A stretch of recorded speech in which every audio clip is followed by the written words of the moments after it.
jamani yeye. Sasa ndio kama hivi, afu nisione mwelekeo wote mama. Kwa nini sinakwambia kuhusu hilo swala tunalishughulikia mwanangu? Ndio.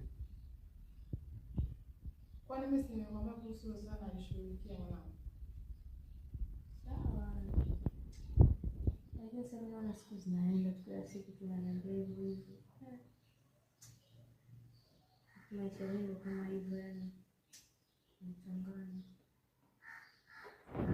Hilo swala kwa sasa mimi nalishughulikia.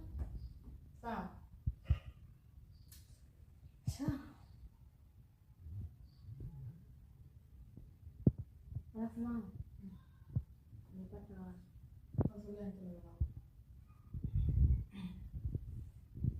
mama, unajua kuridhika tushamsaidia sana mpaka sasa hivi ana uwezo wa kuona. Sasa unaonaje tukamtimua tu akasekwa huko akatafuta mahali pa kwenda, maana ana macho sasa hivi kwa